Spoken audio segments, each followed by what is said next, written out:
Welcome to the Kern Airmanship model in detail, and in this session we're going to be looking at proficiency. As you'll note, this is session 4 of the 11 webinar series.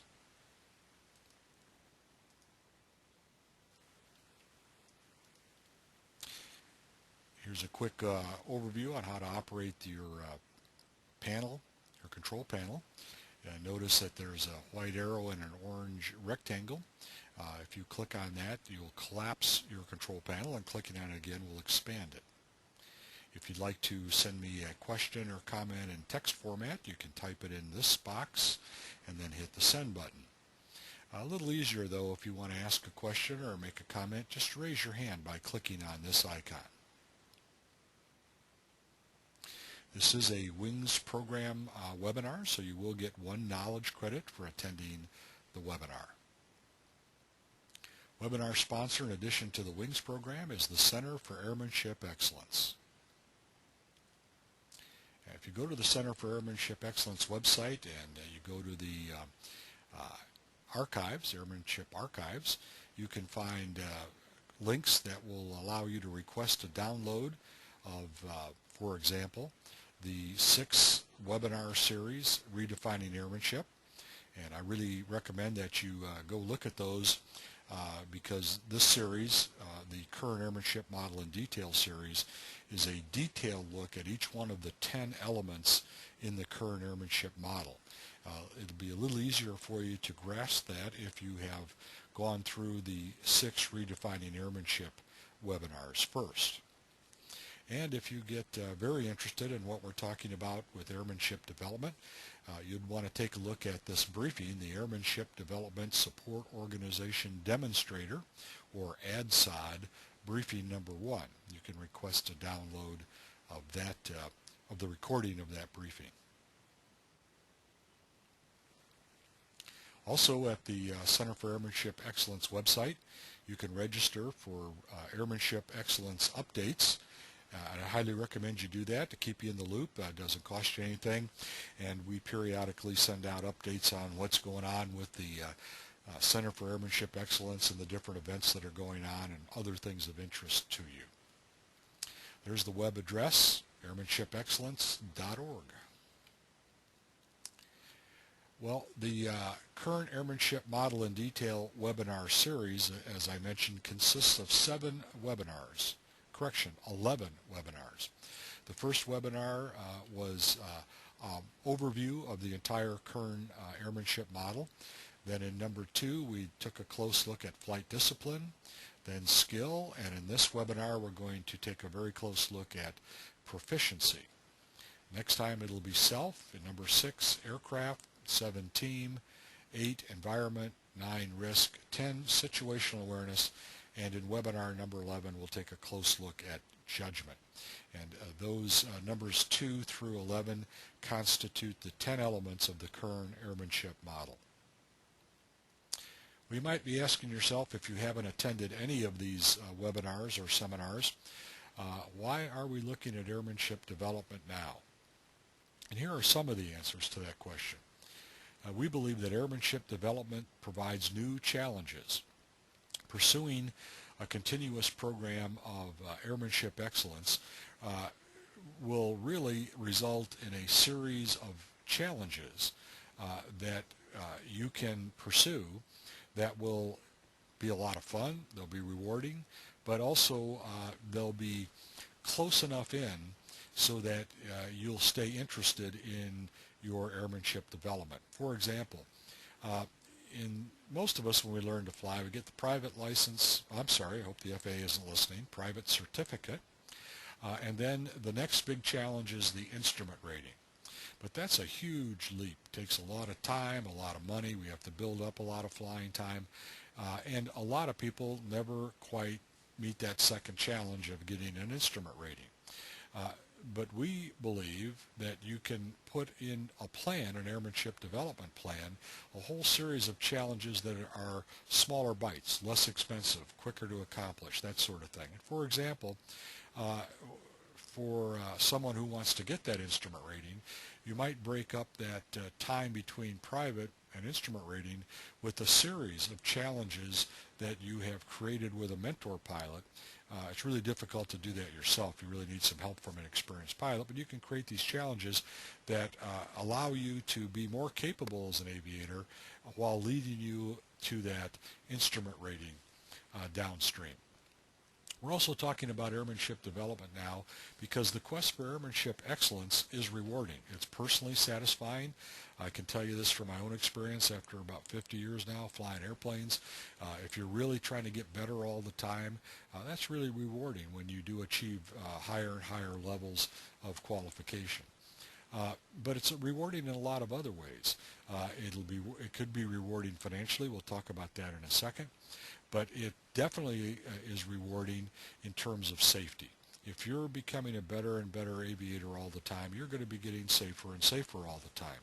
And that's rewarding for you in terms of increased longevity, but it's also rewarding to your loved ones and, of course, your passengers and even the people under your flight paths. It's really rewarding to all of them, and even to those of us who are sharing airspace with you, if you become a better aviator.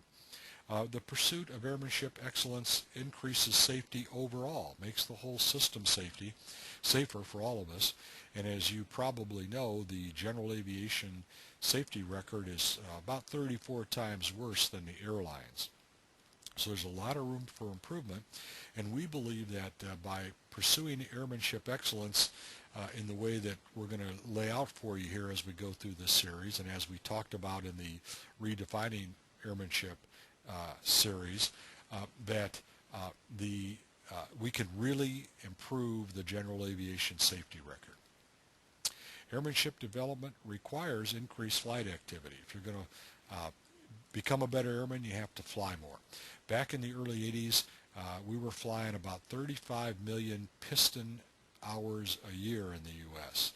Last year we flew about 14 million. So we have to get that flight activity back up if we expect the infrastructure that supports our personal flying, and some might call it addiction, to continue to be around to support us. You know, the trend lines are kind of appalling. The number of pilots, the flight activity that I just mentioned, the number of FBOs, number of airports, number of active pilots, everything, all those trend lines are down and to the right, and they're pretty steep.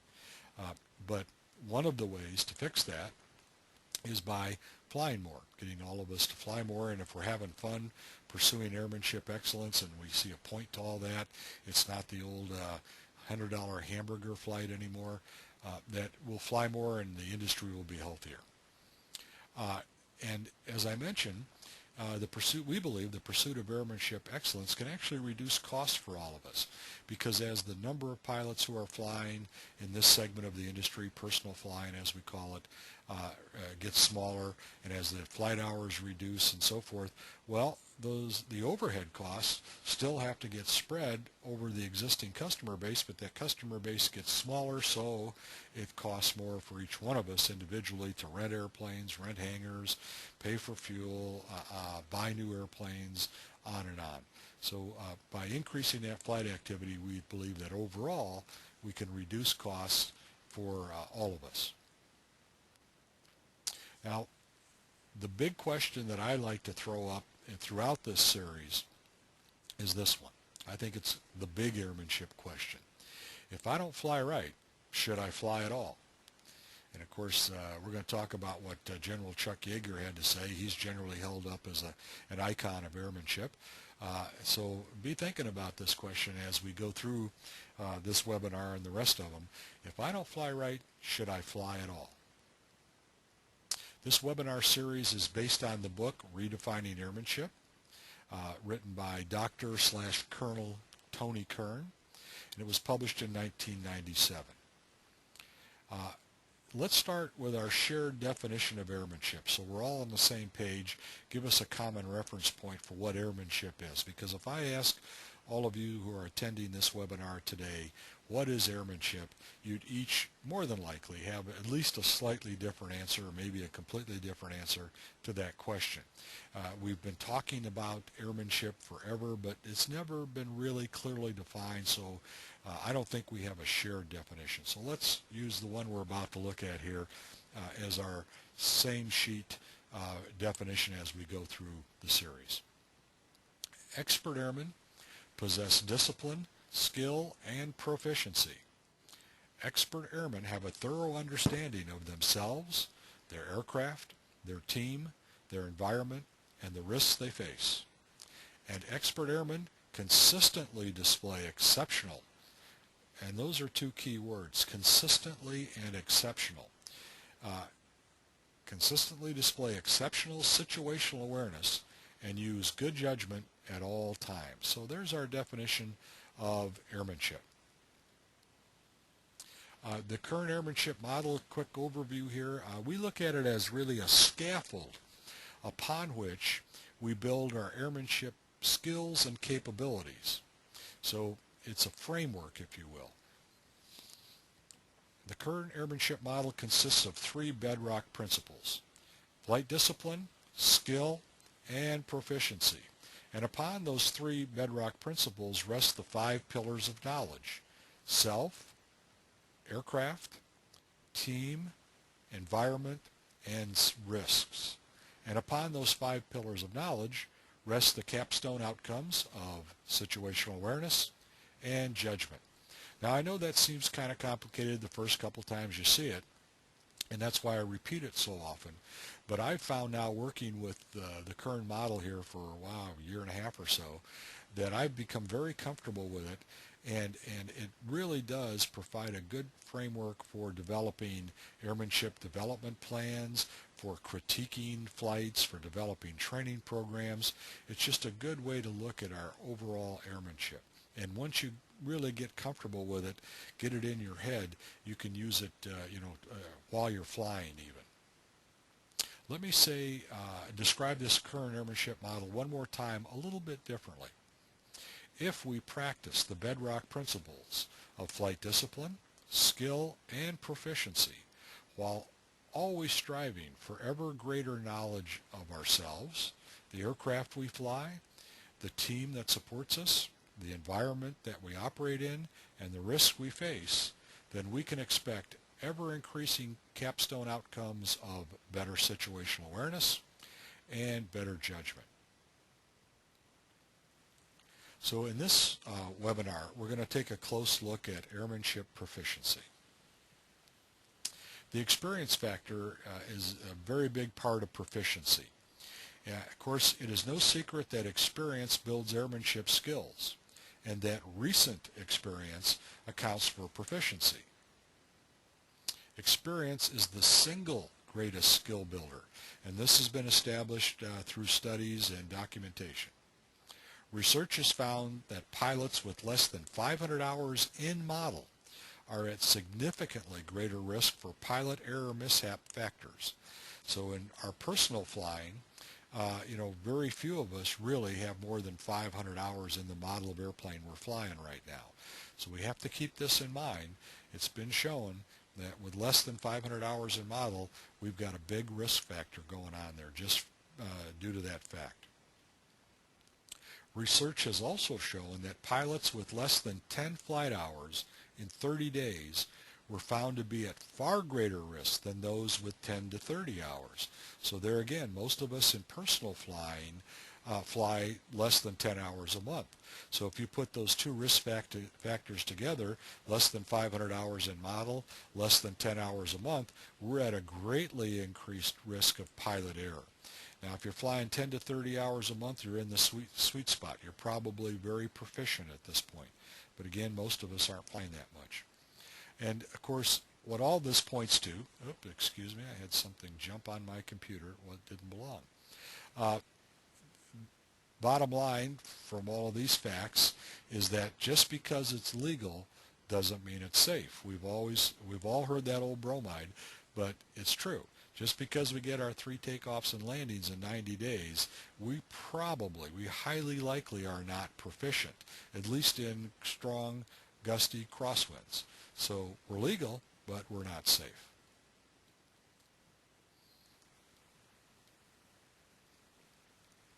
Now here's what Chuck Yeager has to say about the experience factor. I've flown in just about everything with all kinds of pilots. There wasn't a dime's worth of difference except for one thing. The best, most skillful pilot had the most experience. It's common wisdom that certain types and levels of experience signal a warning flag. For example, a guy with very low flying time, that kind of is a warning flag. We need to kind of look at what we can do to support that guy. Here, another example is pilots with less than 500 hours in model are at significantly greater risk for pilot errors. Some experience is more valuable than others. If you've been flying along cross-country in a Skyhawk for most of your time on nice sunny days, well, that's experience, but it's not as valuable as if you were down there crop dusting for those same number of hours, as an example. So just because the number of hours by itself doesn't really tell us how good an airman you are. And there are some training implications with the experience factor. There are certain types of pilots that are in need of special care and feeding, if you will. Those are less experienced pilots. Experienced pilots transitioning to a new aircraft. Remember that, less than 500 hours in type. Experienced pilots returning to flying after a long absence. We get rusty in a hurry, and the longer we stay away from flying, the rustier we get. Our memory fades on all those knowledge areas that we have to keep up. So, you're almost starting over if you've been away from flying for a long time, unless you had a lot of experience before you laid off. Here's some more implications. Experience in one aircraft does not provide a shield against poor judgment or error in a new aircraft. So just because you've got a lot of time in one kind of airplane doesn't mean that that's going to transfer and keep you safe in that new airplane if you don't do a proper checkout in that new airplane. This is sometimes called the halo effect. And I put this picture in here because you see that airplane halo. I don't know if any of you have ever seen that, but it's really neat. You get the shadow of your airplane reflected on a cloud that has like a rainbow around it because of the sun angle. Call those airplane halos.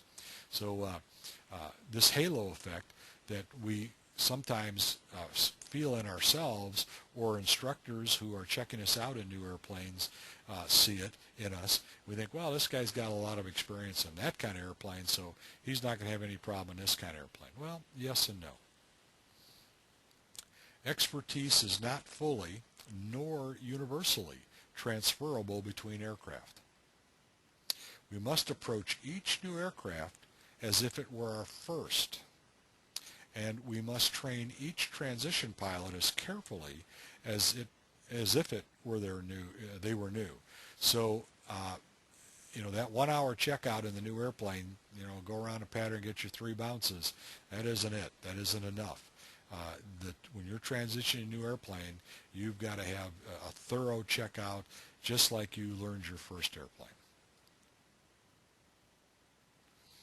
Using total flying hours as a measure of airmanship capabilities is just not valid. I mentioned that earlier, and this has been verified through research and study. Time in type is more valid than total time. Experience is a good teacher, but it doesn't always teach good habits, good techniques, good procedures. In fact, it could be bad, all of those things. Our airmanship development depends largely on with whom we fly and what happens when we fly. Keep that in mind. There are 3 critical events that affect our proficiency throughout our airmanship career.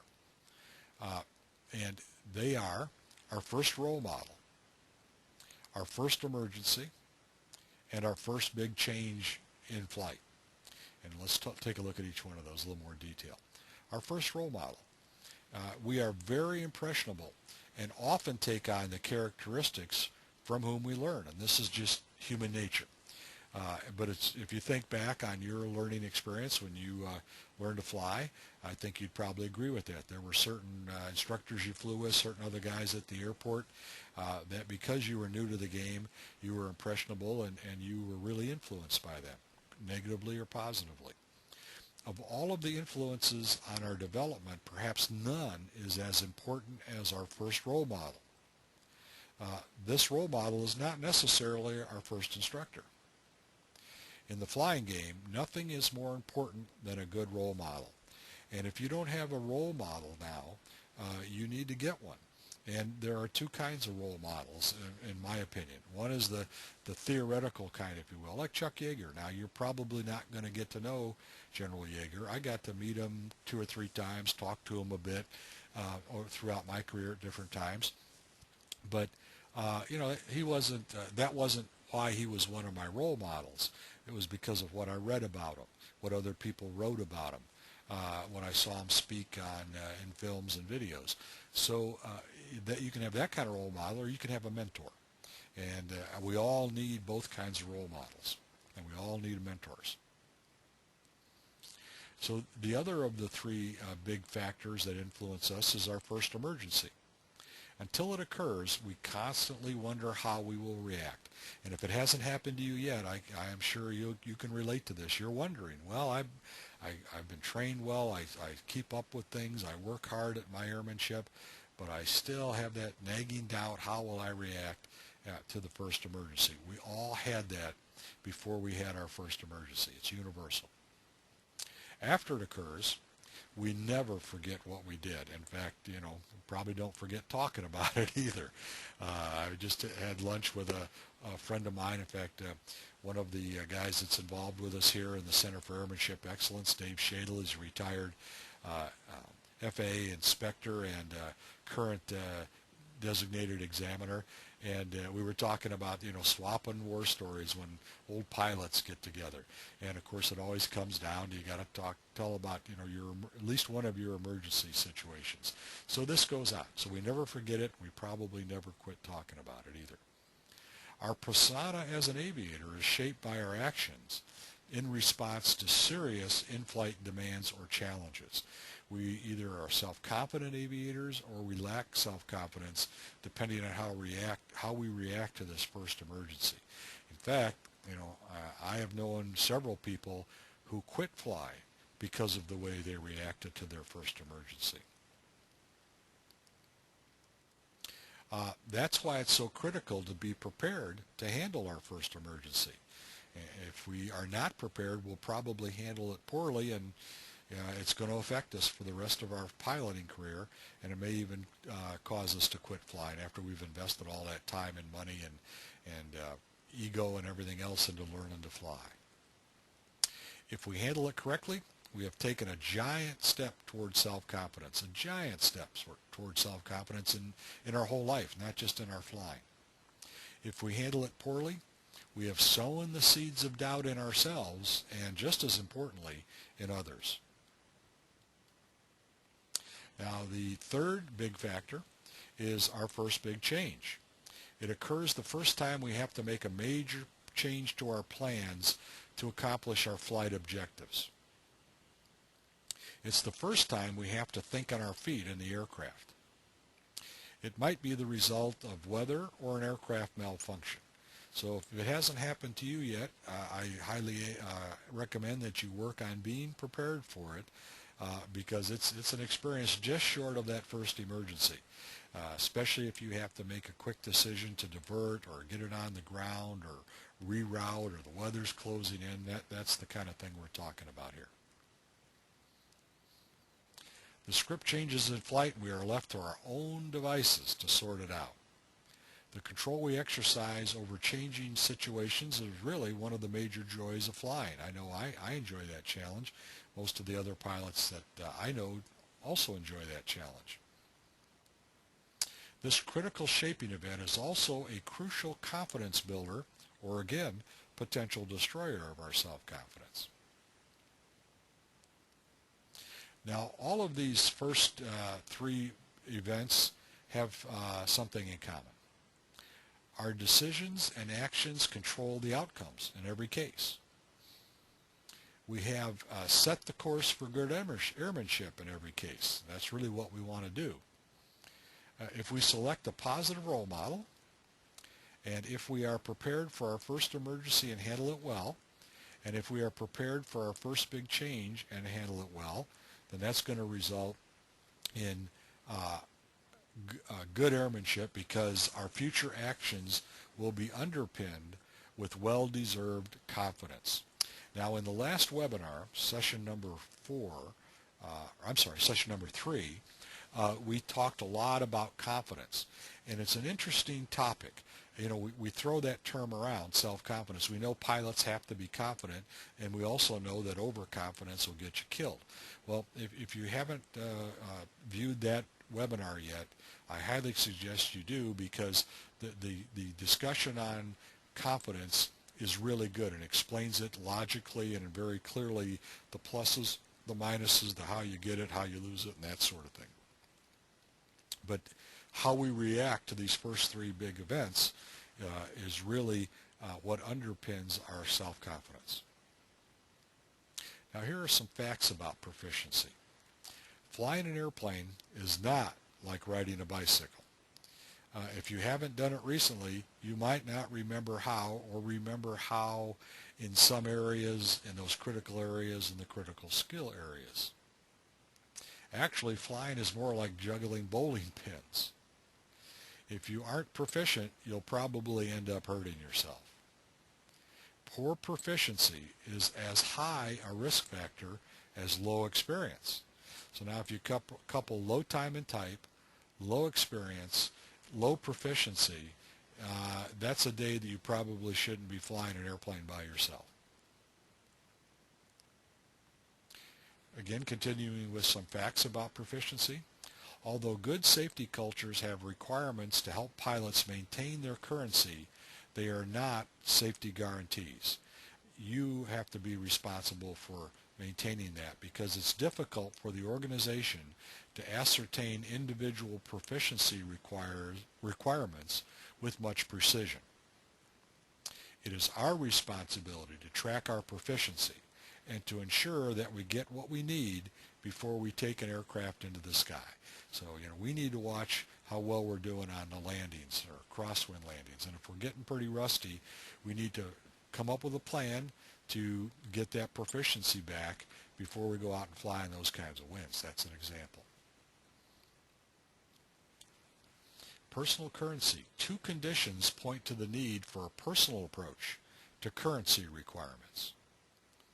Here are those two conditions.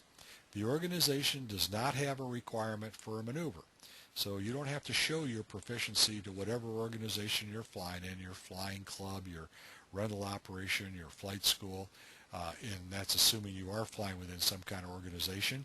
If you're not, then the organization that you're flying within is the FAA, and they only require you to get a flight review once every 2 years, and a lot of maneuvers are not required. In fact, there really are no required maneuvers in the flight review. So if there's not that kind of requirement, then you've got to set your own requirement for practicing maneuvers. And the other condition is when the organization's requirements don't work for you. So let's say your flight school says, or your rental operation where you rent your airplanes says, okay, you have to fly with a flight instructor for 1 hour every 6 months to rent our airplanes. But you're noticing that your proficiency drops off way before that 6-month point, and waiting until then isn't really doing the job for you. That's another condition where you need to determine what your requirements are to keep your proficiency up. Now, there was a big study done by these three folks, Childs, Spears, and Profit, in 1983. And it was called Private Pilot Flight Skill Retention 8, 16, and 24 months following certification.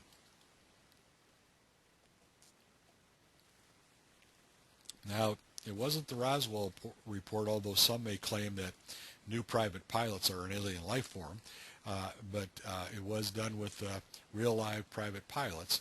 But the case isn't closed yet on this study, even though they issued the report, because we really, in my opinion, need to have another study like this now that we've moved into technically advanced aircraft with glass cockpits and so forth. There's a whole nother skill set that needs to be evaluated, how quickly we lose different skills.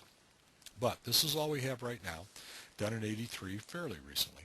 And it looked at the retention of skill at these time points after these individuals who participated got their private pilot certificate. The 2-year study, so it went on for quite a while, looked at skill retention levels, pilots' ability to self-assess their proficiency, and those are two things that we really need to take a close look at, and that's what we're going to do now. So the results yielded 2 important points. Flight skill loss in important safety of flight tasks occurred rapidly. We lost those essential skills. And those were in landings, unusual attitude recovery, crosswind takeoffs. And the second result was that, second important point, pilots were not very accurate at assessing their proficiency at specific flight tasks. So keep that in mind. I'm going to come back to this over and over. We're not good at assessing our own proficiency. We need help. We need a third party looking at things.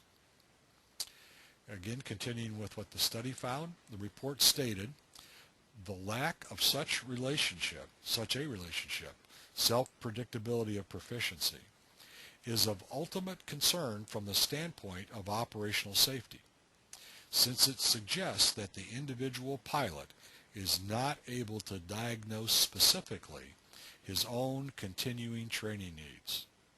Now Kern, who we think is literally he is the guy that wrote the book. Actually, he wrote 5 books on airmanship, but none of us who are involved in this that have a lot of experience have found anything in his books that we disagree with when it comes to airmanship. Kern says about this result of the study, this fact is particularly scary, the fact that we can't assess our own training needs, our own proficiency. So the result of this is that we have to take a conservative approach. Who can we trust when assessing our proficiency? And the answer? Trust no one. Not ourselves, not our flight instructor, not our friend that rides along with us. We need the input from all of those people and maybe even some others, a pilot mentor, a check pilot. We need to gather opinions from a lot of people before we can get a good picture of where we stand with our proficiency. And also looking at why we have to use a conservative approach.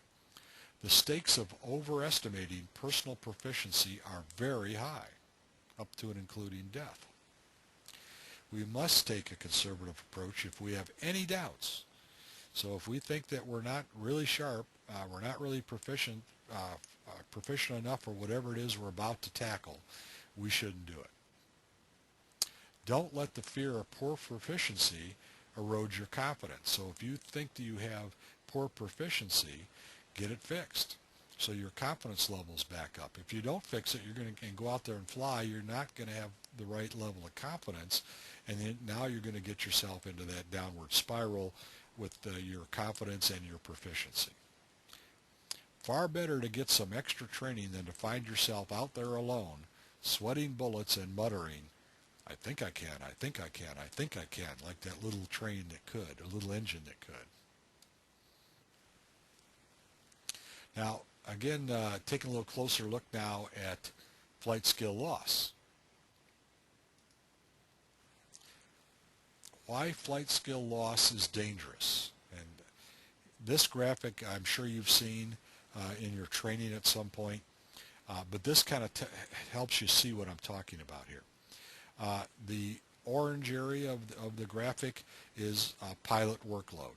So in pre-flight and taxi, it's down here, and then you start to take off, it goes up, and then after takeoff and climb, it starts going back down, cruise its way down, and then when we start our approach, it starts getting up there again, and in the landing maneuver, it's way up there, our workload, and then after landing, it starts going down, taxi in, and we park it.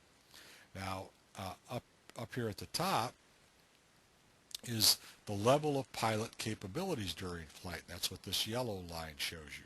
So this is your airmanship level, your level of airmanship. This is your level of proficiency. This is your capabilities for this particular flight that you have to protect you from this workload. Okay? The safety margin is the difference between the workload and your level of pilot capabilities. Flight skill loss decreases your safety margin. So in other words, if you can get your airmanship level, your proficiency level up here, the higher you can get it, the bigger margin of safety you have between workload and your capabilities. And this is extremely important, of course, not for normal flying so much as the abnormal and emergency situations. Because if you don't have much margin here between workload and your capabilities and something happens, for example right here, that vastly increases your workloads above your capabilities, if you don't have the skill to quickly recognize that and then shed some of that load so you can get the load back down below your capabilities, you know what the result is. Not pretty. So this is one way to see why flight skill loss is dangerous. Now, the greatest skill loss occurs in the least desirable areas, like landings, traffic pattern operations, accelerated stalls, crosswind landings, crosswind takeoffs, minimum control airspeed, and steep turns. So, if you haven't been out practicing all these things, if you aren't proficient in all of these things, then you've got serious flight skill loss. And you should be very concerned about that. And you should come up with a plan. You should get a mentor pilot, experienced flight instructor, get out there and practice these things, get your proficiency back up. That's one example of what we're talking about here. Now, patterns of flight skill loss, a common theme runs through all of these maneuvers that we just looked at. Finesse. Proficiency in hands-on flying disappears most rapidly in the fine motor skill events, the finesse events that you need. And is not just this does not just pertain to being smooth on the controls. This is finessing the whole operation. You know, when we fly with guys who we really look up to as being real good airmen, one of the things we notice about them is the finesse with which they fly an airplane. So, and that kind of comes down to these fine motor skill events or tasks, and we lose that most rapidly. Now here's the 24-month increase in error rate that came out of that study in '83. So at the 24-month point after they got their private pilot certificate, they looked at what was the error rate in these different areas. So in landings, error rate was up almost 60%, above 50. Climb rate, about the same. That's holding a constant climb, rate of climb. Short field landings. When was the last time you practiced to the point of proficiency short field landings? S-turns, so about half. Slow flight, over 40%. Accelerated stalls, over 40%. Traffic patterns, ditto. Turns about a point, about 40%. And steep turns, almost 40%. So at the 2-year point after they got their private pilot certificate, and they tested these folks on these maneuvers, these are the percentage of them that couldn't do them up to private test standards. That's how quickly it falls off. And how often are we supposed to get a flight review? According to the FAA, every 2 years. So if that's all you're doing, by the time you get there, look where your skills are versus where they should be. They've fallen off significantly. This pattern is also seen with experienced professional aviators, so it isn't just new guys. A 1973 Naval Postgraduate School study found that carrier pilots' landings were negatively affected by prolonged non-flying periods. And to that, of course, we could say, duh. We all know that if we don't fly for quite a while, our skills are negatively affected. But here's a study that proved it empirically. Pilots need lots of practice at regular intervals. So those two things, probably I should have underlined that. Lots of and regular. And once every 2 years is not lots of or regular. This is especially true for fine motor skill or finesse events. Mental proficiency is another thing we have to be aware of and be cognizant of at all times. Not only our physical proficiency, but our mental proficiency. Because research shows that we lose our cognitive skill faster than our physical skills, and that's scary. Flying, as we all know, is a blending of mind and body to achieve the results we're after. And in fact, I would say that's one of the most rewarding parts of flying. It's a blending. We have to have both our mind and our body working together very well to make it happen. Get back down on the ground in one piece. Pilots must rely heavily on cue recognition. You know, one of the easy example is that red light comes on. We got to know what that is. We got to know what to do about it. Cue recognition. And we also rely heavily on pre-learned mental response patterns. If this happens, I do this. If that red light comes on, I do these 5 memory items in my emergency checklist. Missing a cue can be the first link in the error chain that leads to an accident. Now, you've probably at least heard of the concept of error chains having links that, when they all fit together, lead to an accident, and if you can identify those links and remove just one of them, then the accident won't happen. So when you learn how to do that, and there is a way to learn all of that to make you a better pilot and a safer pilot, you will learn what the cues are and how to recognize them, the cues that are showing that an error chain is being formed. And so cue recognition, pre-learned response, are important, but we lose those skills, those cognitive skills, very fast, which again is a problem.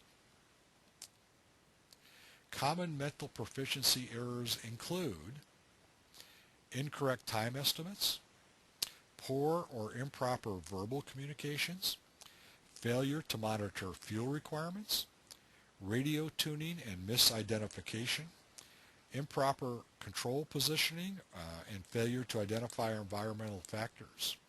So those are some of the common mental proficiency errors.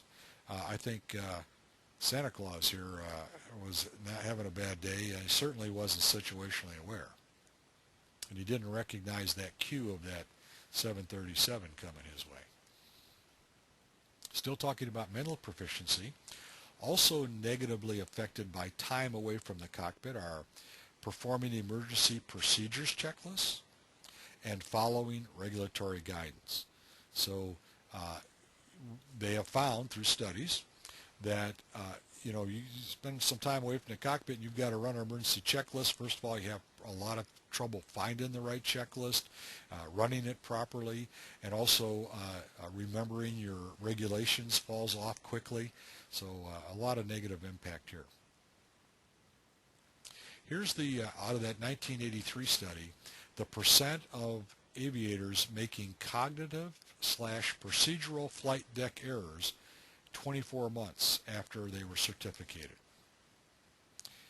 Almost 100% of them made communications errors. 80% or so made time estimation errors. A little more than half made fuel estimation errors. Almost half, and this one's really surprised me, stall recognition errors. So those cognitive things that we need to keep us safe, you can see what happens here after only 2 years. Really get bad at those things. Here's what Kern has to say about mental proficiency. It is a given that frequent and disciplined flying that focuses on maintaining both physical and mental skills is the best prescription for avoiding poor proficiency. So there's your recipe right there.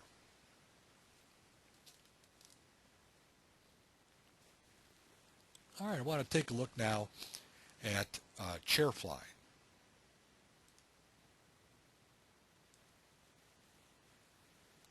Now, I'm not talking about this kind of chair flying, however, But that does look kind of fun, doesn't it?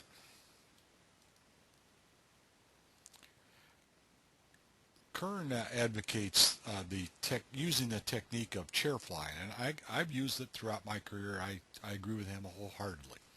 Now, by chair flying, we're talking about chair flying is one of the easiest and most effective methods of self-improvement. It's a combination of visualization techniques, procedural practice, mental modeling, and cognitive conditioning. So with chair flying, you can get all of these advantages to your airmanship development. Chair flying can be done with a variety of props or none at all. In fact, you might have heard the stories of World War II pilots being trained, fighter pilots, and they taught them to go get a bathroom plunger and sit in a chair, an old straight back chair, and on a linoleum floor, and wham that plunger down in that linoleum so it gets sucking on there real good, and now you got a stick, and sit there and use that to visualize flying your airplane. That was done, and when I learned to fly, I was a teenager. Well, actually, took my first flying lesson when I was 11, and I obviously couldn't afford flying lessons very often till I started working down at Jewel part-time when I was in high school. And so I would chair fly all the time, and it really, really helped. Everybody I've ever talked to uses this technique, has used this technique, is an advocate of it. And in fact, in professional pilot training, for example, anytime I went through a school at United Airlines when I was transitioning to a new airplane, I spent hours and hours chair flying that new airplane, primarily to learn my procedures, my cockpit flows, build muscle memory as to where switches were and so forth. I'd tape cockpit. They always gave us cockpit pictures of all the cockpit panels, and I'd tape them on the wall in my motel room, and I'd spend hours sitting in a chair in front of them, and I'd actually reach for the switches and all that to build the muscle memory. So this is not a bunch of hooey or something to laugh at. This is a real good technique, and if you're a real pilot, you'll love it because it's free.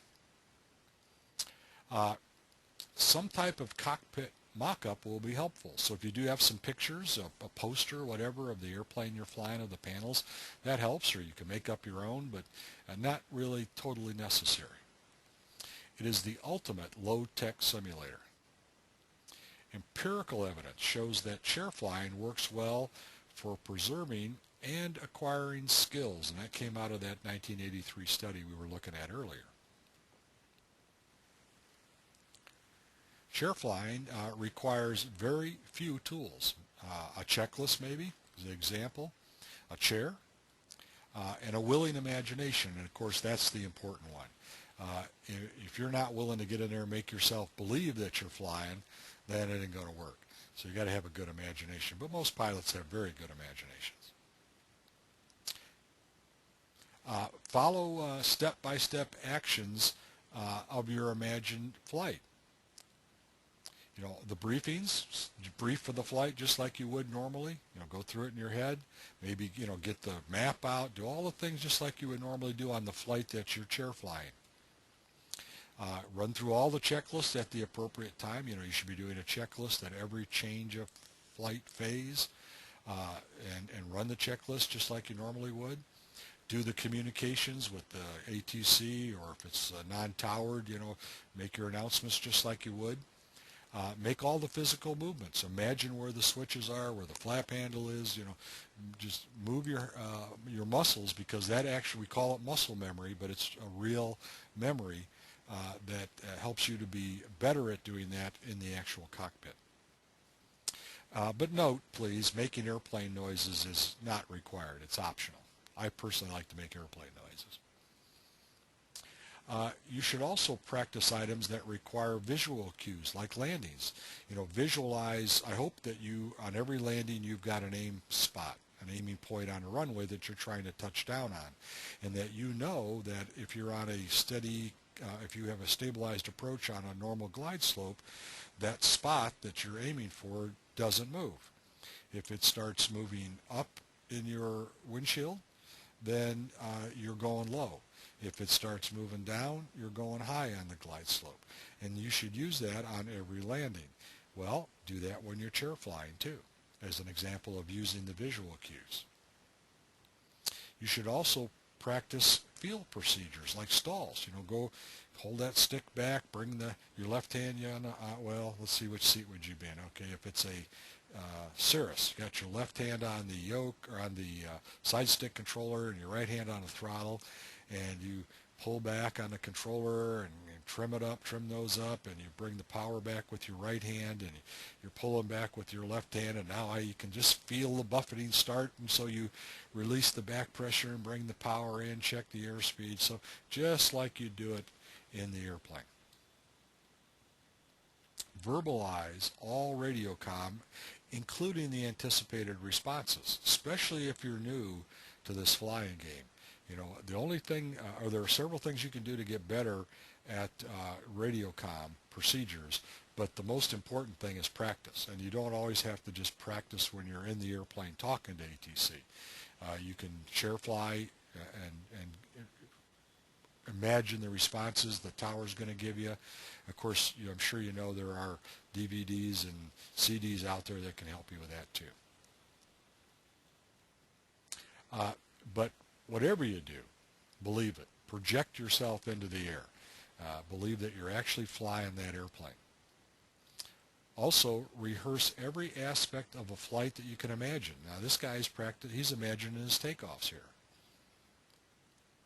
Critique your flight. So just don't, when you wake up out of your trance after you've parked the airplane, completed the shutdown checklist, and gotten out and tied it down, now take the time, just like you should on every flight that you fly, and critique that flight.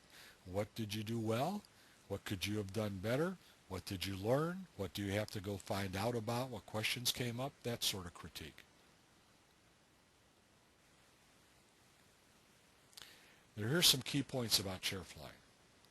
It should be done in real time. So if you're going to fly around the traffic pattern, imagine flying around the traffic pattern. Now, obviously, your imagination will run a little different than real time, but in your mind, stay in real time. Don't just take off and say, okay, I made the takeoff, now I'm going to be on the downwind light. No, stay with it. It'll be much more valuable if you run through it in your mind. And by the way, I should mention this.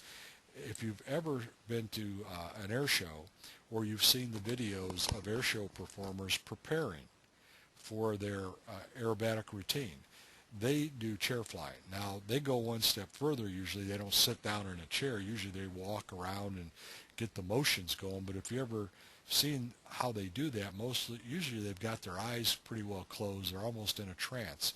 But they're actually imagining as well as they can everything that's going to happen in that flight and how they're going to fly it. So real time.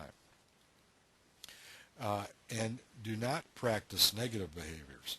So if you don't know the procedure, don't practice it, what you normally do. Make sure that what you're practicing is the procedure, what you should be doing, the behavior you should be doing when you're actually flying in the airplane. And you probably want to do it in private if you don't want to get laughed at, but unless you have a very understanding significant other. But you do need to concentrate. It is a form of meditation, if you will, so you need to have a quiet place to do this. Probably won't work too well if you try and do it at your desk at work. And don't take it lightly, as I mentioned before. It works. It absolutely works. It is perhaps the single best thing a pilot can do to maintain proficiency, Kern says, other than flying an aircraft or simulator. So it isn't as good as the real thing, but it's a lot cheaper than the real thing. So here's some takeaways from this discussion about proficiency that I'd like you to have. Experience builds airmanship skills.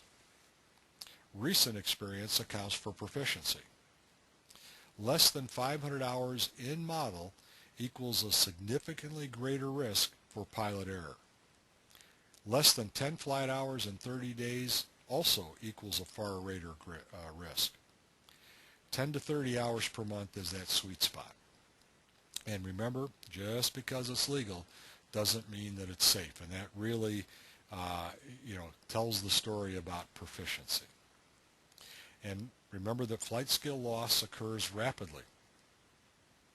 And also, the most important takeaway, pilots are not good at self-assessing their proficiency in specific flight tasks. So I know we all think we are, but we're not. And this has been shown over and over again. Well, does anybody at this point have any questions or comments? And we'll give it a minute or two here and see if anybody does.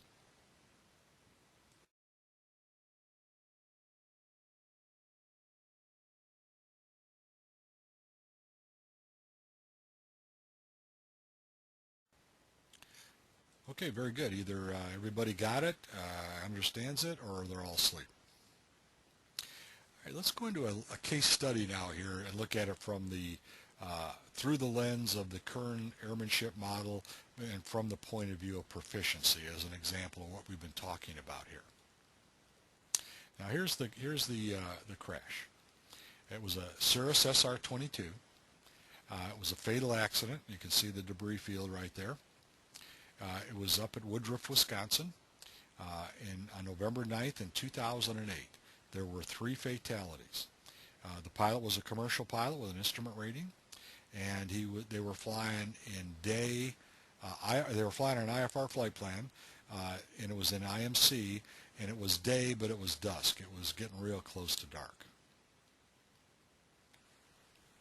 Here's the history. At 19:15 Central Daylight Time, a Cirrus SR-22 sustained substantial damage when it impacted terrain during a non-precision instrument approach to runway 36 at the Lakeland Airport in Woodruff, Wisconsin. Instrument meteorological conditions prevailed at the time of the accident. The flight was a Part 135 on-demand passenger flight operating on an instrument flight plan. The pilot and 2 revenue passengers received fatal injuries. The flight departed from General Mitchell International in Milwaukee at 17:45. So this was summertime, or I'm sorry, fall, November, early November. So it was already starting to get dark at the time that they departed, and they were en route to Woodruff. There you can see the route right there. The airplane was registered to Blue Sky Taxi, Inc. of Lincolnshire, Illinois. It was listed, however, on Midwest Air Transport, Inc.'s Part 135 operating certificate. So if you know this end of the business, these are some red flags already, because it's an issue of operational control, and this could indicate that maybe the operation wasn't as tight as it ought to be right here. And we're going to see some other evidence of that as we go. Earlier in the day, on the day of the accident, the accident pilot, had flown his airplane from Chicago to Lafayette, Indiana, and arrived about 10:45 Eastern Daylight Time, or 09:45 Central, to meet a friend. So there was about an hour en route, so he probably took off about 08:45 Central. My guess was he probably got up, 6, 7 o'clock, maybe at the latest, to make that flight. So keep that in mind, because remember, he took off out of Milwaukee at 17:45, so he's got a long duty day here, we'll see in the end. So he started in the morning on a personal pleasure flight, if you will, to run down to Lafayette to see a buddy. And as you'll see as the story unfolds, he didn't know about this charter flight later on in the day at that point. The pilot told his friend that the Blue Sky Taxi operating certificate was owned by a private individual, but that individual did not operate the flights. The pilot also told him that the owners of Blue Sky were the operators, and that they assigned the flight. So here's some confusion. We call this operational control. The pilot also told his friend that there was no dispatcher, and that the pilots dispatched themselves. Well, again, if you know this end of the business, you know that that's not required. For 135 on demand, you do not have to have a licensed dispatcher to agree to the release of the flight along with the pilot in command. That only is at 121 airline operations or scheduled 135 operations. So if you've been attending any of these webinars prior to this one, you know that I'm a big advocate for flying in an environment where you have a flight operations center. We call it an ops center or a dispatch operation, where the go, no-go decision for every flight has two brains looking at that go, no-go decision at least, and not just one lonely guy out there trying to decide if it's safe to go or not. What you want is as much brain power on that decision to identify as many risk factors as you can find, and then come up with strategies to mitigate the risk factors so you have the safest possible flight every time. Well, this operation did not do it that way. The pilot was responsible for pre-flight planning and making his own go, no-go decision with no oversight.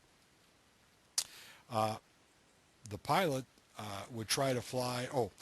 This guy told his buddy that the pilots in this operation would try to fly under VFR as much as possible to minimize costs to the customers. So there again, a bad indicator for the kind of operation it was, putting the bucks before the safety. Because as we all know, generally you're safer flying under IFR, even VFR conditions. The pilot further told him that he would get a call from the chief pilot of Blue Skies if he flew IFR and did not absolutely have to. So that we call that pilot pushing. The chief pilot of the charter operator was putting pressure on his pilots to do, and this is my opinion, unsafe things. I quit a charter job that I wanted very badly very early in my career. I was flying charter out of O'Hare, if you can believe that. This was back in the days when there were general aviation airplanes based at old Butler Aviation. That was the FBO at O'Hare. We flew charter out of there. I was flying a 310. It was one of my first jobs as a professional pilot. And I'll never forget this. It was an old straight 310. I think it was a D with the straight tip tanks. And I was always taught, if payload wasn't an issue, to fill up those tanks if you're going up in them clouds, especially in Chicago in the wintertime. And so I did. And I flew out to, I think it was a short trip, like out to Rockford. And I filled up out there again because there were major delays at O'Hare, and I had to get in line with those big airliners to shoot the ILS approach to 1-4 right or left. So I wanted the tanks full, so I did. Well, I got back, and the chief pilot called me up after I got home. I guess he was finished up with his paperwork, checking on everything was going on that day. He said, hey, there's a receipt here. You bought gas up there in Rockford. You filled up here. You didn't need to buy gas in Rockford. So I explained the situation to him. He says, no, you never do that. I tell you when you buy gas. So I said, okay. And I called a couple of my mentors. I was lucky to have very good mentors early in my career, 3 airline pilots and a guy that had been a charter and corporate pilot in general aviation his whole life. And I said, what do you guys think I ought to do? And to a man, they said, quit. That's the wrong kind of operation to be flying in. You're going to get killed in that operation sooner rather than later. And I did. I called up the guy next day and said, I didn't give him any notice. I said, yeah, find yourself another pilot. So this kind of operation, just by reading these little clues, looks to me like it had a lot of risk built into the operation for the pilots flying in it. And the pilot, so this is all the things he was telling his buddy down there in Lafayette. Then he departed Lafayette in the afternoon. We don't know exactly when in the afternoon, and flew back to his home in Illinois, Chicago area. The president of the charter certificate holder, Matt, stated that the accident flight was originally scheduled, this of course came out in the NTSB investigation, that the flight was originally scheduled with a pilot who could only fly under VFR. So this tells me that operator had a bunch of real inexperienced guys, and in charter operations there should never be a non-instrument rated pilot flying charters, but legal, it can be legal. So they were, so what this tells us though is that the accident pilot wasn't planning on taking this flight. However, IMC conditions prevailed along the intended route of flight, so the MAT president called the accident pilot via telephone and asked if he was available. So I assume this was after he got back home in the afternoon sometime. The pilot left from DuPage Airport because the airplane was closer to the accident pilot's home. Now, as you'll see,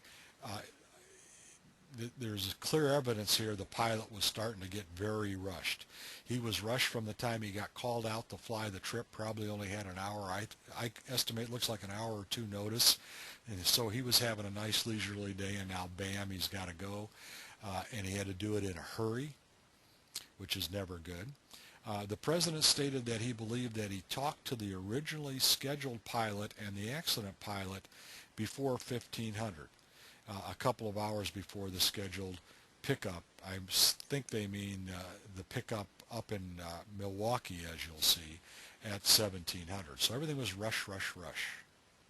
The pilot left his house about 1600 to pick up the airplane at DuPage. Rush, rush, rush. Around 1630, a caller representing himself as the pilot of the accident airplane called Kankakee Flight Service and filed 2 IFR flight plans, one from Milwaukee to Woodruff and one from Woodruff to DuPage. So this was the only record the NTSB could find, because they have to say, well, if somebody said he was the pilot of that airplane, but as you know, there's no way for them to verify identity. So it was the accident pilot, obviously, that called and filed 2 flight plans. The caller filed the first flight plan and specified the airplane equipped as /G/Golf, so he was GPS equipped. And that, keep in mind, that will apply later in the scenario. The proposed departure time from Milwaukee was 1700. At an altitude of 8,000 feet, destination was Woodruff. Time en route, 1 hour 15 minutes with 3 hours and 30 minutes of fuel on board. So he had plenty reserve, no problem there. But again, pushing that timeline, because he didn't get going at DuPage till about 1600.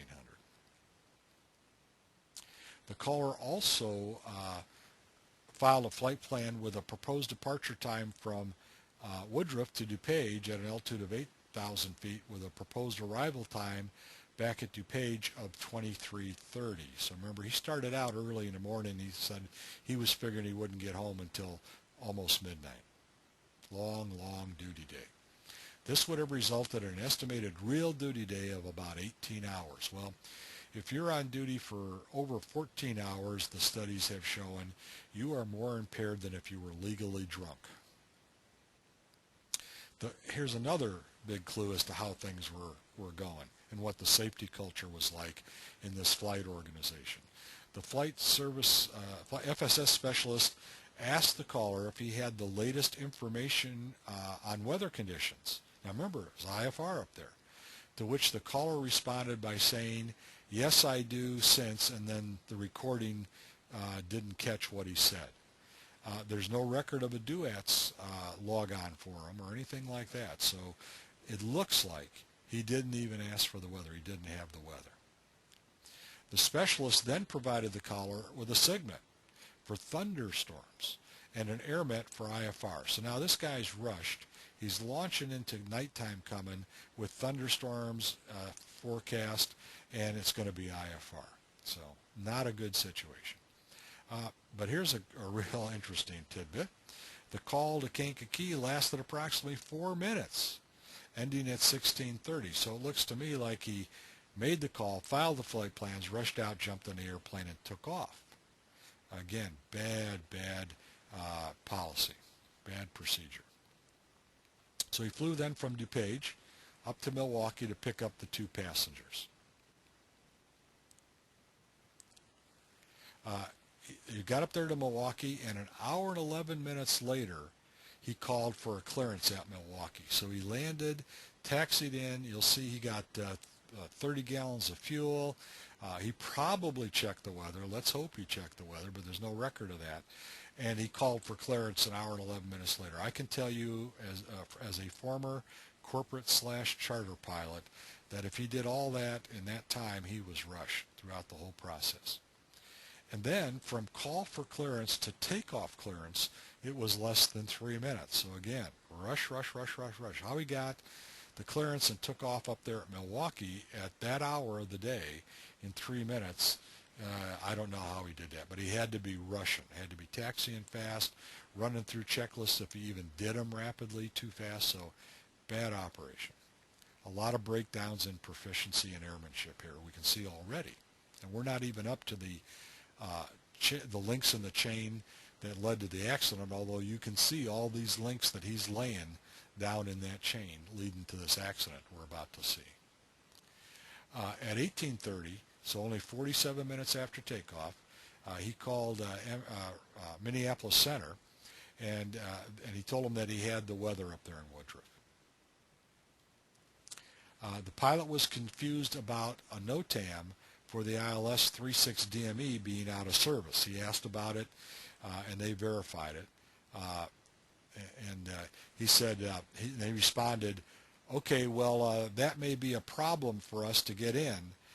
Then I've got to figure something out and get back to you.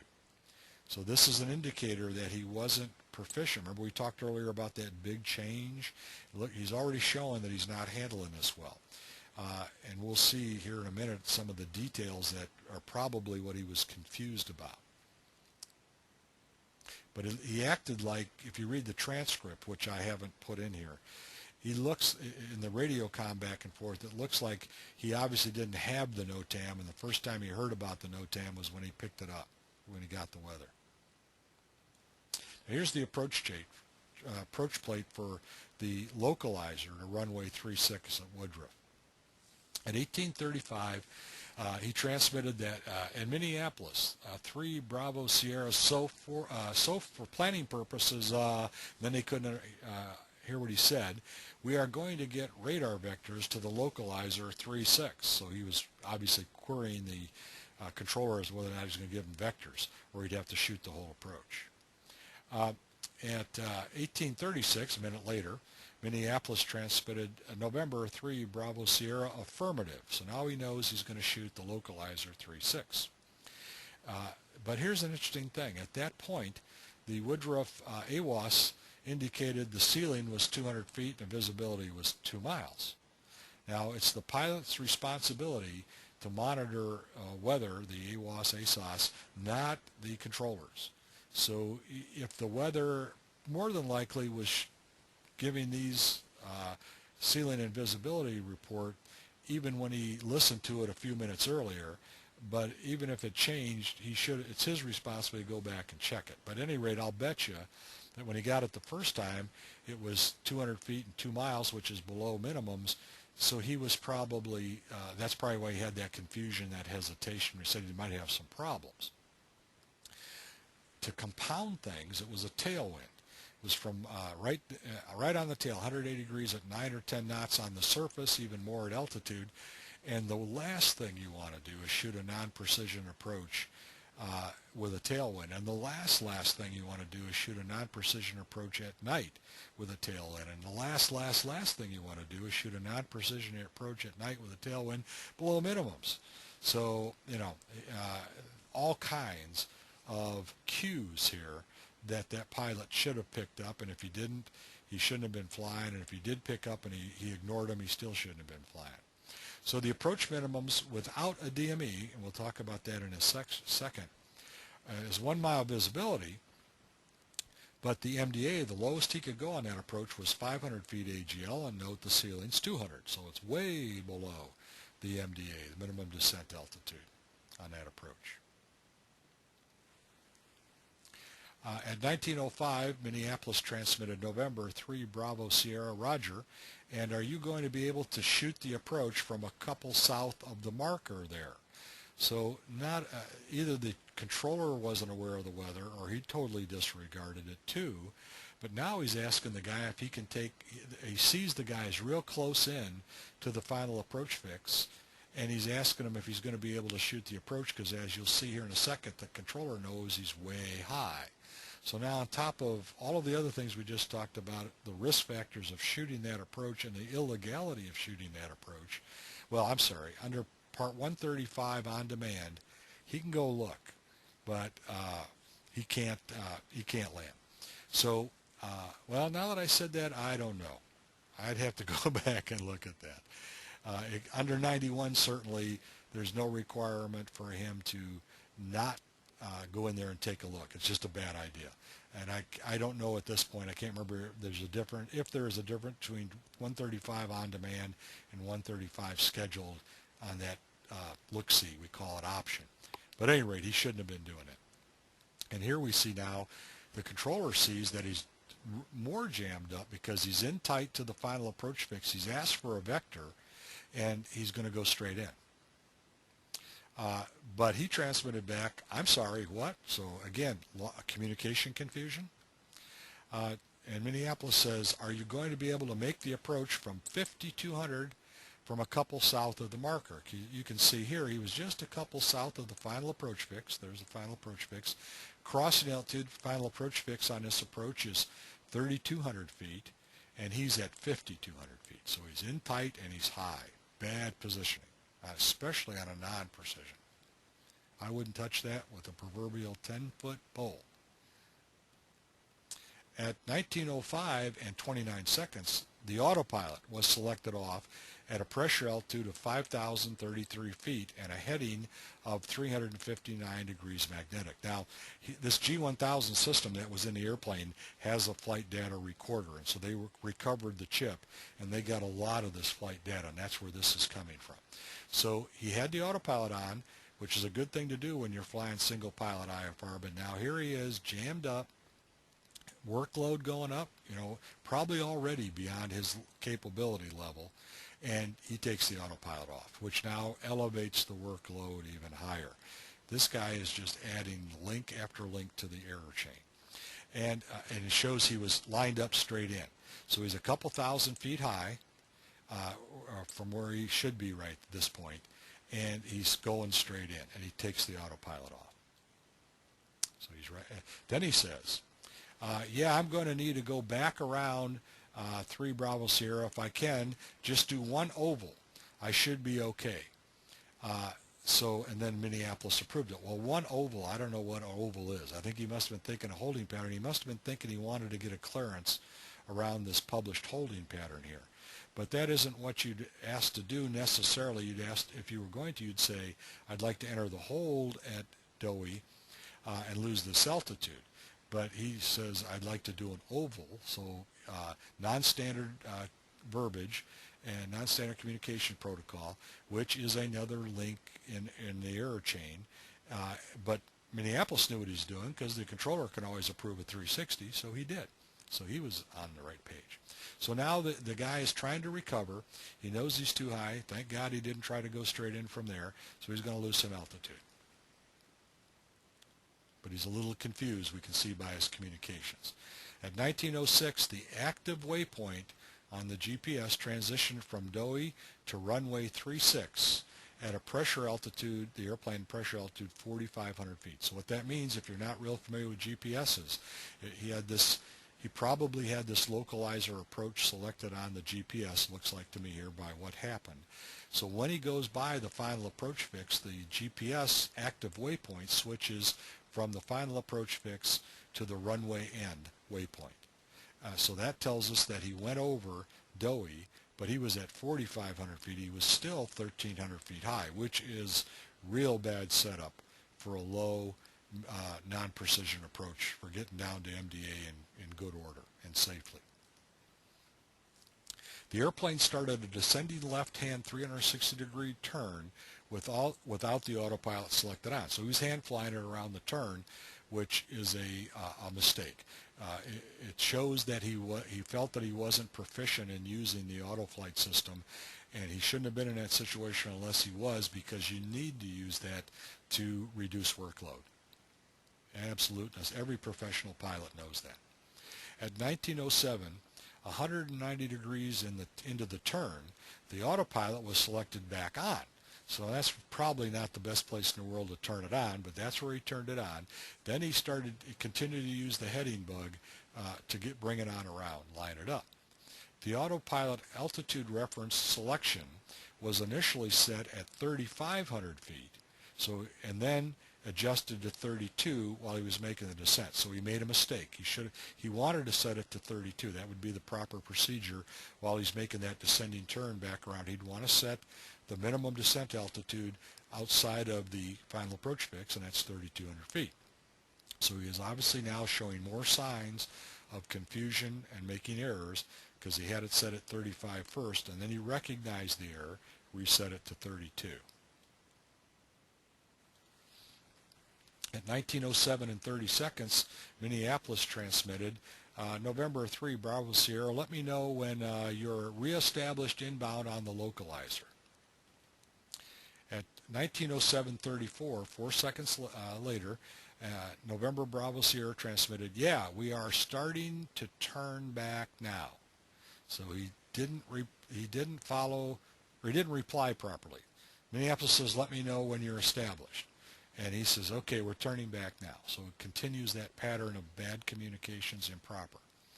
At 19:10:05, so roughly 2.5 minutes later, Minneapolis says, okay, show you right over the marker now. So he had to call him and remind him he was supposed to tell him he was reestablished. You can change to advisory, cancellation or downtime with me, or forward it through flight service. So that's standard instructions from ATC at that point. At 19:10, 11 seconds, so 6 seconds later, he transmitted back, Wilco, November 3, Bravo Sierra. So, A, Wilco, improper technology. I know it's neat, see it in the old pilot movies, but that's not the proper terminology. So again, showing that pattern, he's not with it. Not only that, he's supposed to read back that clearance, not just say November 3, Bravo Sierra. So again, continuing that pattern. Now, after that point, there were no further recorded transmissions from the airplane. So that was it. That's the last time he talked to anybody.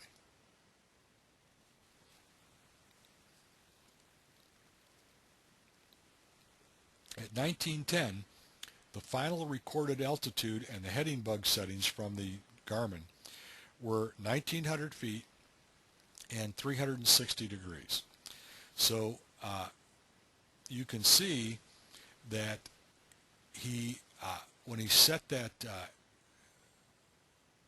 settings on his altitude bug, it was set at 1,900 feet, but it should have been set at it should have been set at 2,100 feet if he didn't have this intermediate fix, if he couldn't get that. And he shouldn't have been below it until he got there. So he should have had 2,100 feet set. The bug shows that he was probably flying the airplane on heading bug rather than having it on letting the autopilot fly the nav course, upping his workload. And then once he got by this fix, note it's a DME fix, and that's where I think part of his confusion was. If he was even looking at that, he could have established that fix even though the DME was out of service, NOTAM'd out of service, with his GPS, because you can use GPS in lieu of DME to establish fixes. So, but he shouldn't have been down below 2,100 till he got by there, and even then he should have set it at 1,980 or 2,000 feet, not 1,900, because if he set it at 1,900, he was planning to bust his minimums, go below MDA by 80 feet. So that's not a good plan. So again, continuing that pattern of poor airmanship, poor proficiency, lack of proficiency. At 19:10:24, the autopilot was selected off. Again, right at the time that's the worst time to take that autopilot off. You want the autopilot on, holding altitude at MDA, with it in nav mode, tracking the inbound course so your eyeballs can be outside looking for the airport. The autopilot remained off for the remainder of the recording. The final descent to the airport began just after the autopilot came off. So you can't tell whether he went below minimums, because all we know is he selected 1,900. We don't know if he went down below minimums and then he saw the airport, took the autopilot off. We just don't know. But he was making mistake after mistake after mistake. At 19:10:42, the flap setting changed from 0 to 50. Probably he saw the airport, or he decided he was going to land come hell or high water, and he went from 0 flaps all the way to full flaps right there at the end, which is a really, really bad thing to do for a number of reasons. At 1912.06, the engine RPM was at 1670, showing probably he was still descending. At 1912.07, a second later, the HSI started to indicate a fly right command. So he was going left the course, down there real close to the ground, getting in close. He was starting to drift left, of course. And the altitude rate indicating a descent began to transition to a climb. So he must have at this point decided to initiate a missed approach. He was drifting left the course, and he says, okay, that's it, I'm going around. But it gets worse. At 1912.14, a maximum pitch of 45.5 degrees was recorded. So he cobbed it, pulled back, and even with that beautiful Garmin 1000 display in front of him, he somehow managed to get that pitch attitude up to 45 degrees, which is, almost like aerobatic at that critical time down close to the ground, probably in the clouds at night. So I think he lost it at this point. I think he got vertigo, spatial disorientation. He was fatigued, remember. He was overloaded. He was not proficient. And as you'll see, not trained well. All kinds of things happened. And I think this is where he lost it. That's my guess. The indicated airspeed at that point was 73.2 knots and a roll attitude of 15 degrees left wing down. Prior to a stall warning discrete, and I believe that's referring to a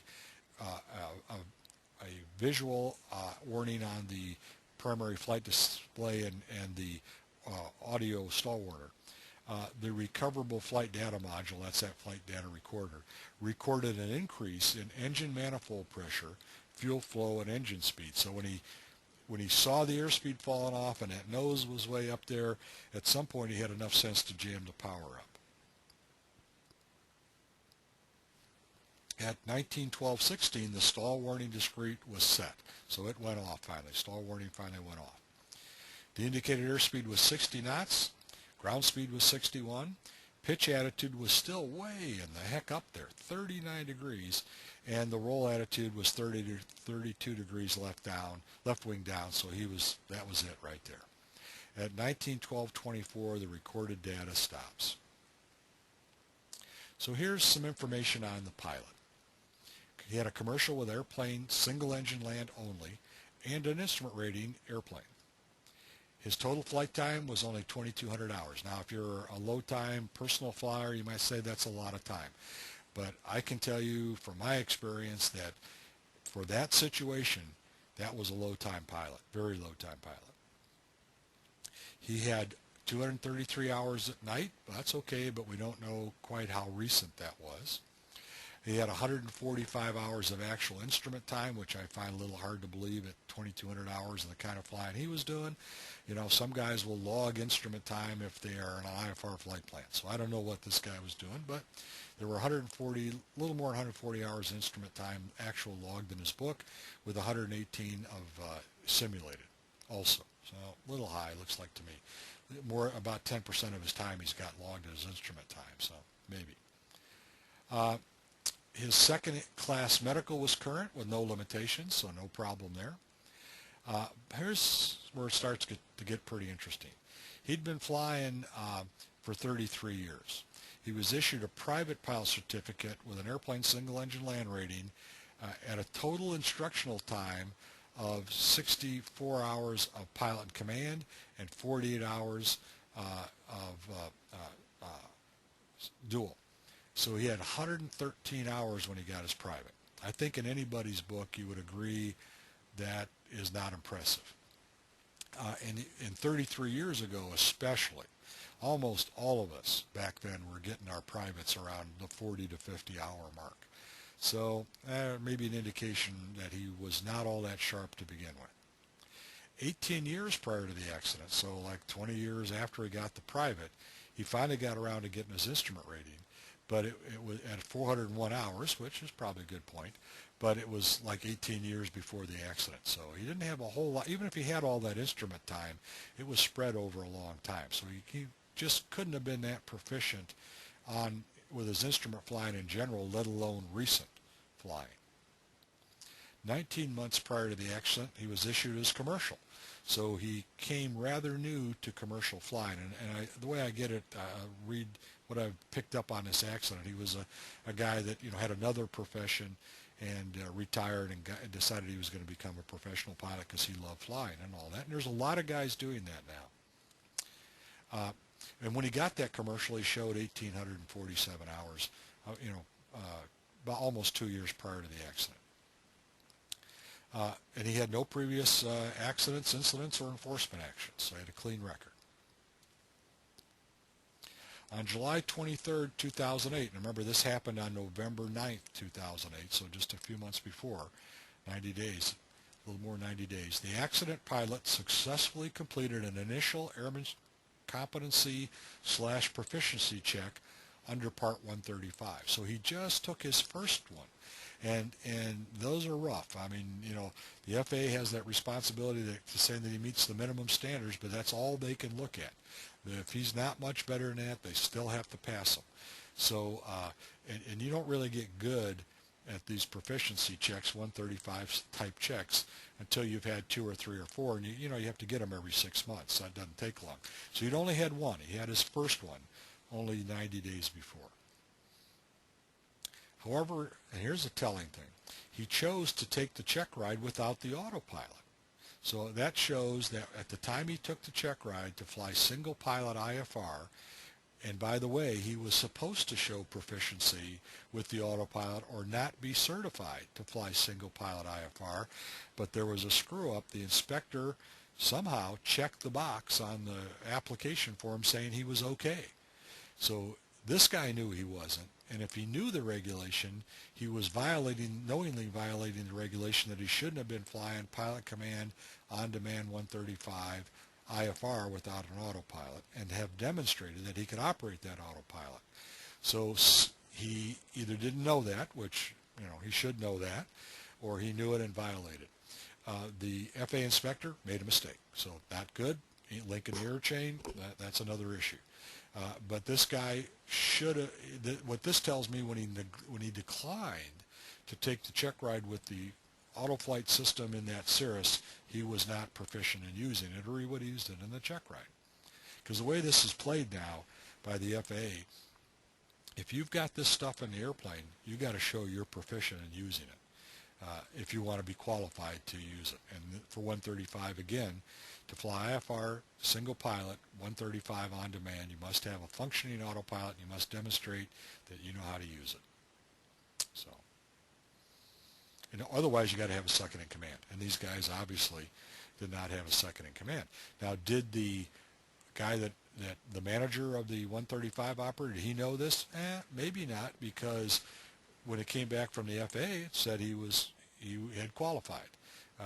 But if the pilot and the manager were communicating, the manager knew that this guy couldn't have passed this check ride, or didn't use it to pass the check ride. So I don't know, a lot of interesting confusion around that issue. So conclusions: the NTSB has not issued a probable cause, which is not unusual in these kind of accidents. The pilot had been flying for a long time, 33 years, but had only accumulated about 2,200 hours. So that's 67 hours per year on average, which isn't bad, but you know that he really wasn't average. Some years he flew a lot more, but for a long time he wasn't flying too much.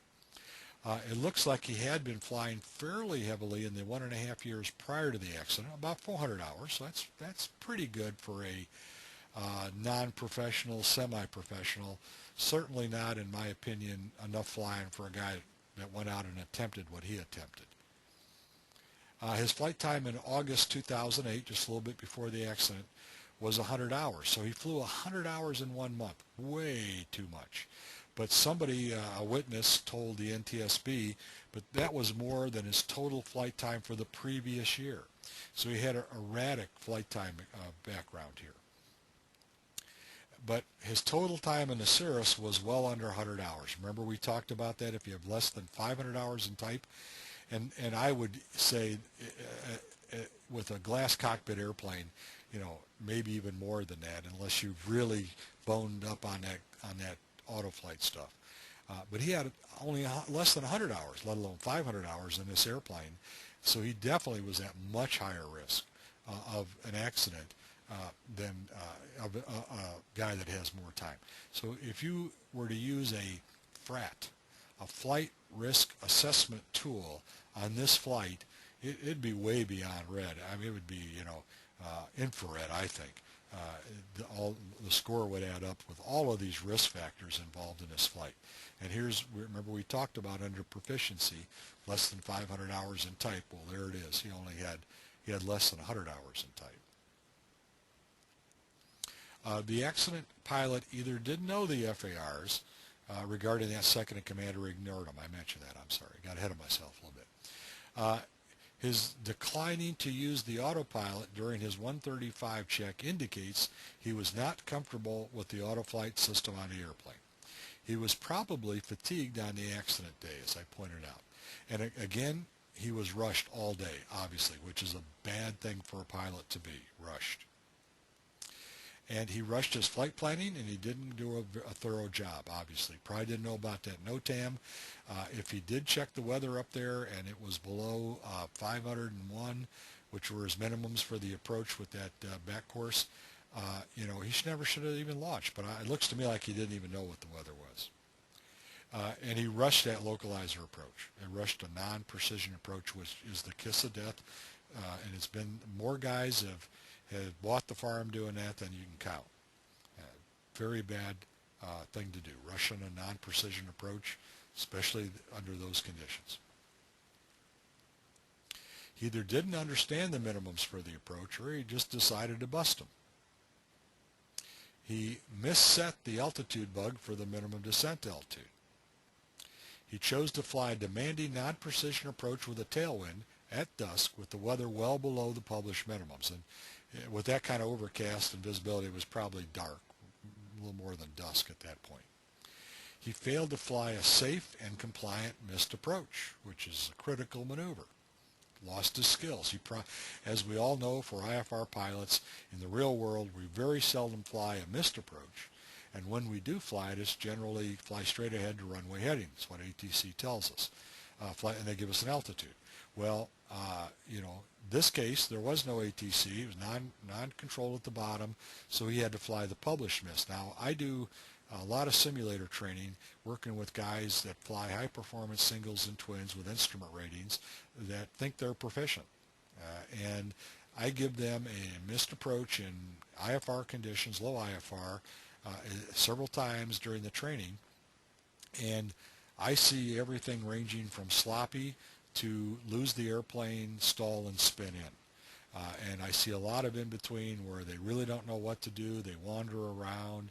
They're in danger of hitting obstacles because they're not flying a compliant missed approach.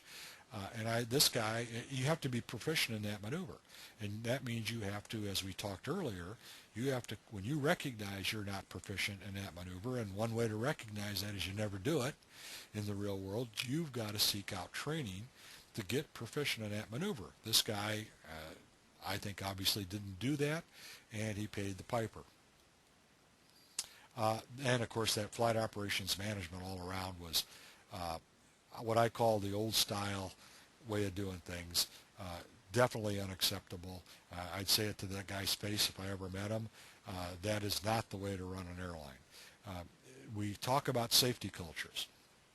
I'm a strong proponent of safety. I won't fly in a flight organization that doesn't have a strong, formal, effective, professional safety culture. You go to any flight operation, any charter operation, any flight school, any rental operation, you say, do you have a safety culture? And they'll all tell you, I guarantee you, oh yeah, we have a safety culture. We believe in safety. Well, they're not lying to you. They do. They believe in safety, but that doesn't give you a safety culture. A safety culture is a formal thing. It's written down. It has elements to it that you can put your finger on, you can use, you can see. The safety culture, this is the opposite of a safety culture, what we've been looking at here. and there was no dispatch operation. You've heard my opinion on that. It just increases safety many, many, many, many, many times in all kinds of operations if you have a dispatch operation. So, I hope you enjoyed looking at that case study as much as I do. If you're a real pilot, as we all say, you like reading NTSB reports, and I like analyzing them, seeing where the guy went wrong, and again, not to say, well, I wouldn't have done that. I've made all those mistakes. Thank God not in that sequence and not all together at one time. So, but this is how we learn. You get experience by either going out there and doing it or learning from other people's experiences. So that's what that case study is all about. So I hope that really brought home what we were talking about in terms of proficiency and airmanship development. So don't forget to register for Session 5 if you're interested in continuing through the series. The way the system is set up, you have to register for each session on the GoToWebinar website. So the FAA will send you a SPANS email announcement that will have the link to the GoToWebinar registration site. You can do it that way, just like you did for this one. Here's my contact information. If you have any questions, suggestions, comments, you just want to chat about airmanship. As you can tell, I'm passionate about it. I spend most of my time every day thinking about it, working on it. Give me a call. That's my office number. Send me an email. There's my email address. And certainly visit the Center for Airmanship Excellence website at airmanshipexcellence.org. Plug into airmanship updates so you can get in this loop and continue to look at what this is all about and hopefully learn more about it, and then hopefully become a convert to this approach to piloting like a bunch of us are, and it's a growing group every day. More and more of us get on this bandwagon. So I'm going to leave you with this, what General Yeager said: if you're going to fly, do it right. And I'll add, fly safe.